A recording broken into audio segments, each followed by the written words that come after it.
Hi అండి. నమస్తే. నేను మీ Sonia. Welcome back to our channel smart Soni Shiva. ఈరోజు మన వీడియోలో గణనాథుడికి ఎంతో ఇష్టమైన ఉండ్రాళ్ళ పాయసాన్ని ఈజీ వేలో అలాగే పక్కా కొలతలతో ఎలా చేసుకోవాలో చూపించబోతున్నాను. ఫస్ట్ టైం ట్రై చేసినా సరే చాలా చాలా పర్ఫెక్ట్గా వస్తుంది. అలాగే క్రీమీ టెక్చర్తో లోపల ఉండ్రాళ్ళు పచ్చిగా లేకుండా ఉండలుండలుగా లేకుండా చక్కగా పర్ఫెక్ట్గా ఉడికిపోతాయి అన్నమాట.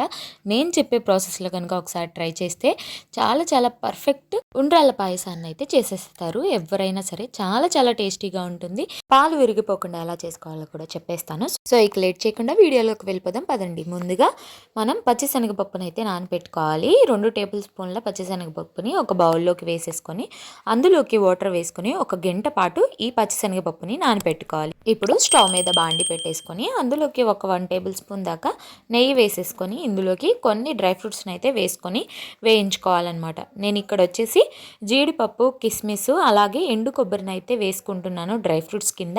మీరు మీకు నచ్చిన డ్రై ఫ్రూట్స్ అయితే వాడుకోవచ్చు. అలాగే ఎండు కొబ్బరి లేకపోతే కనుక పచ్చి కొబ్బరినైనా యూస్ చేసుకోవచ్చు. ఇలా చక్కగా దోరగా వేయించుకున్న తర్వాత బౌల్లోకి తీసుకొని పక్కన పెట్టేసుకోవాలి. ఇప్పుడు అదే ప్యాన్లో 1.5 కప్పు దాకా నీళ్ళనైతే వేసుకోవాలి. ఇక్కడ నేను అన్నీ కూడా ఒకే కప్పుతో మెజర్ చేసి చూపిస్తున్నాను అనమాట.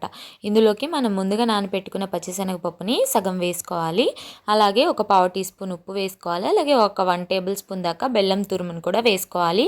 నేను ఇక్కడ చిన్న కప్పుతో వాటర్ తీసుకున్నాను కాబట్టి 1 టేబుల్ స్పూన్ బెల్లం వరకే వేసుకున్నాను. మీరు పెద్ద కప్పుతో తీసుకుంటే 2 టేబుల్ స్పూన్ల దాకా బెల్లం వేసుకోండి. ఇలా బెల్లం అంతా చక్కగా కరిగిపోయిన తర్వాత మూత పెట్టుకొని పచ్చిశనగపప్పు సగం వరకు ఉడికేంత వరకు ఉడికించుకోవాలి. కంప్లీట్గా ఉడకాల్సిన అవసరం లేదు.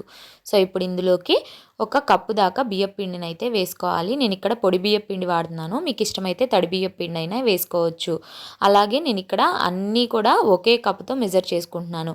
వాటరు అలాగే బియ్యం పిండి కూడా ఒకే కప్పుతో తీసుకోవాలన్నమాట. సో ఇలా బియ్యం పిండి వేసుకున్న తర్వాత అంతా బాగా కలిసే విధంగా కలుపుకోవాలి. ఈ ప్రాసెస్ అంతా సిమ్లో పెట్టుకొని చేసుకోవాలి. ఇలా అంతా కలిసిపోయిన తర్వాత స్టవ్ ఆఫ్ చేసుకొని పక్కకు దించుకొని ఈ బియ్యం పిండిని కంప్లీట్గా చల్లారి పెట్టుకోవాలి. అంటే మనం చేత్తో పట్టుకునేంత వేడిగా అయ్యేంత వరకు, గోరువెచ్చగా అయ్యేంత వరకు మూత పెట్టేసుకొని వదిలేసేయాలి. ఇప్పుడు చూడండి కంప్లీట్గా చల్లారిపోయిన తర్వాత చక్కగా ఇలా చేత్తో నీట్ చేసుకోవాలన్నమాట. అంటే మనకి మెత్తగా సాఫ్ట్ డో అనేది తయారవ్వాలన్నమాట. సో ఇలా చక్కగా అంతా కలిపేసుకొని చూడండి చక్కగా ఇలా సాఫ్ట్గా అయ్యేంత వరకు చక్కగా ఇలా ముద్దలాగా వచ్చేంత వరకు బియ్యం పిండిని ఇలా నీట్ చేసుకోవాలన్నమాట. చూడండి ఇలా సాఫ్ట్గా అవ్వాలి. ఇంత సాఫ్ట్గా అయిన తర్వాత ఒక చిన్న బౌల్లోకి బియ్యం పిండిని వేసుకొని ఇలా వేళ్ళు ముంచుకొని బియ్యం పిండిలో ఇలా కొంచెం కొంచెం మిశ్రమాన్ని అయితే తీసుకొని ఇలా చక్కగా రౌండ్గా ఉండ్రాళ్ళలాగా చుట్టుకోవాలన్నమాట. చూడండి నేను వీడియో క్లిప్లో చూపించిన విధంగా ఇలా రౌండ్గా చేసుకోవాలి. నేనైతే ఇక్కడ ఈ సైజులో ఉండ్రాళ్ళని అయితే చుట్టుకున్నాను. సో ఇలా చక్కగా ఉండ్రాళ్ళని ఒకదాని తర్వాత ఒకటి అన్నిటిని కూడా ఇలా చేసుకోవాలి. చూడండి ఇలా మొత్తాన్ని కూడా ఉండ్రాళ్ళు చేసుకోవాలి. ఇప్పుడు ఇలా ఉండ్రాళ్ళు చేసుకున్న తర్వాత ఒక చపాతీ ముద్ద సైజ్ అంత పిండిని అయితే ఉంచుకోవాలి. ఇలా బియ్య పిండిని ఉంచుకొని ఇది ఒక బౌల్లోకి వేసుకోవాలి. ఇలా ఒక బౌల్లోకి వేసుకున్న తర్వాత ఇందులోకి ఒక 1 ఆర్ 2 టేబుల్ స్పూన్స్ దాకా ఎండు కొబ్బరి ముక్కలను అయితే వేసుకుంటున్నాను. మీ దగ్గర పచ్చి కొబ్బరి అవైలబుల్ ఉంటే పచ్చి కొబ్బరి ముక్కలనైనా వేసుకోవచ్చు. ఇలా వేసుకున్న తర్వాత ఒక కప్పు నీళ్లు వేసేసుకోవాలి. మనం ఏ కప్పుతో బియ్యం పిండి తీసుకున్నామో సేమ్ అదే కప్పుతో వాటర్ని అయితే ఒక కప్పు వేసుకొని ఇలా బియ్యం పిండి మొత్తం వాటర్లో కలిసే విధంగా డైల్యూట్ చేసుకోవాలి. ఇలా చూడండి కన్సిస్టెన్సీ అనేది ఇలా చక్కగా ఇలా ఉండాలి. ఇప్పుడు ఈ బౌల్ని పక్కన పెట్టేసుకొని స్టవ్ మీద ప్యాన్ పెట్టేసుకొని అందులోకి ఒక 2 కప్పుల దాకా నీళ్ళని అయితే వేసేసుకోవాలి. 2 కప్పులు నీళ్ళు వేసుకున్న తర్వాత ఇందులోకి ఒక 1/2 టీ స్పూన్ ఉప్పు, అలాగే నానబెట్టుకున్న పచ్చిశనగపప్పు సగం ఉన్నాయి కదా, ఆ మిగిలిన పచ్చిశనగపప్పును కూడా ఇందులోకి వేసేసుకోవాలి. వేసేసుకున్న తర్వాత అంతా బాగా కలిసే విధంగా ఒకసారి కలిపేసుకోవాలి. కలిపేసుకున్న తర్వాత మూత పెట్టుకొని పచ్చిశనగపప్పు సగం ఉడికేంత వరకు మూత పెట్టుకొని ఉడికించుకోవాలి. ఒక 2 నిమిషాలు ఉడికించుకున్న తర్వాత చూడండి పచ్చిశనగపప్పు అనేవి ఇలా ఉంటాయి అన్నమాట. ఇప్పుడు ఇందులోకి ఒక కప్పు దాకా తురుముకున్న బెల్లాన్ని అయితే వేసుకోవాలి. ఇక్కడ మనం అన్నీ కూడా ఒకే కప్పుతో మెజర్ చేసుకోవాలండి. సో ఏ కప్ అయితే స్టార్టింగ్లో మీరు వాటర్ తీసుకుంటారో అదే కప్పుతో మిగిలిన వాటన్నిటిని కూడా మెజర్ చేసుకోండి. సో ఇలా బెల్లం కూడా వేసేసుకున్న తర్వాత కంప్లీట్గా బెల్లం కరిగేంత వరకు సిమ్ టు మీడియం ఫ్లేమ్లో పెట్టుకొని బెల్లాన్ని చక్కగా కరిగించుకోవాలి. చూడండి ఇలా బెల్లం అంతా కరిగిపోయిన తర్వాత స్టవ్ని సిమ్లో పెట్టేసుకొని మనం ముందుగా తయారు చేసి పెట్టుకున్న ఉండ్రాళ్ళు ఉన్నాయి కదా, సో ఆ ఉండ్రాళ్ళని ఇందులోకి వేసేసుకోవాలి. ఇలా ఉండ్రాళ్ళు వేసుకున్న తర్వాత ఒకసారి కలుపుకోండి లైట్గా. ఎక్కువగా కలపొద్దు, ఎందుకంటే పచ్చిగా ఉంటాయి కాబట్టి విరిగిపోతాయి అన్నమాట. సో ఒకసారి అలా కలుపుకొని మూత పెట్టుకొని 5-10 నిమిషాల పాటు సిమ్లోనే ఉడికించుకోవాలి. ఇలా ఒక 10 నిమిషాల తర్వాత చూపిస్తున్నాను చూడండి. నేను ఇక్కడ మనకి పచ్చిశనగపప్పు అనేవి కంప్లీట్గా ఉడికిపోవాలి. చూడండి నేను చూపిస్తాను పచ్చిశనగపప్పుని. పచ్చిశనగపప్పు అనేది మనకి ఇలా చక్కగా పట్టుకుంటే సాఫ్ట్గా అయిపోవాలన్నమాట. చూడండి చక్కగా ఉడికిపోయినాయి కదా. అలాగే ఉండ్రాళ్ళు కూడా మనకి గట్టిపడాలన్నమాట. నేను ఒకటి ఉండ్రాల్ని కూడా తీసి చూపిస్తాను చూడండి. ఇలా చక్కగా ఒక ఉండ్రాన్ని తీసుకొని మనం పట్టుకుంటే కనుక మనకి గట్టిగా అనిపించాలన్నమాట. అంటే మరీ సాఫ్ట్గా విరిగిపోయేటట్టు లేకుండా చూడండి చక్కగా ఇలా లోపల వరకు కుక్ అయిపోయి ఇలా ఉడికిపోయి ఉండాలన్నమాట.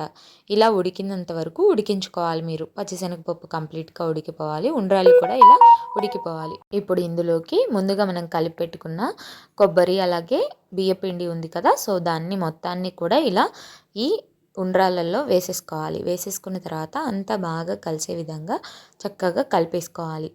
ఇలా అంతా ఒకసారి కలిపేసుకున్న తర్వాత ఇందులోకి ఫ్లేవర్ కోసం ఇలాచీ పౌడర్ని అయితే వేసుకోవాలి.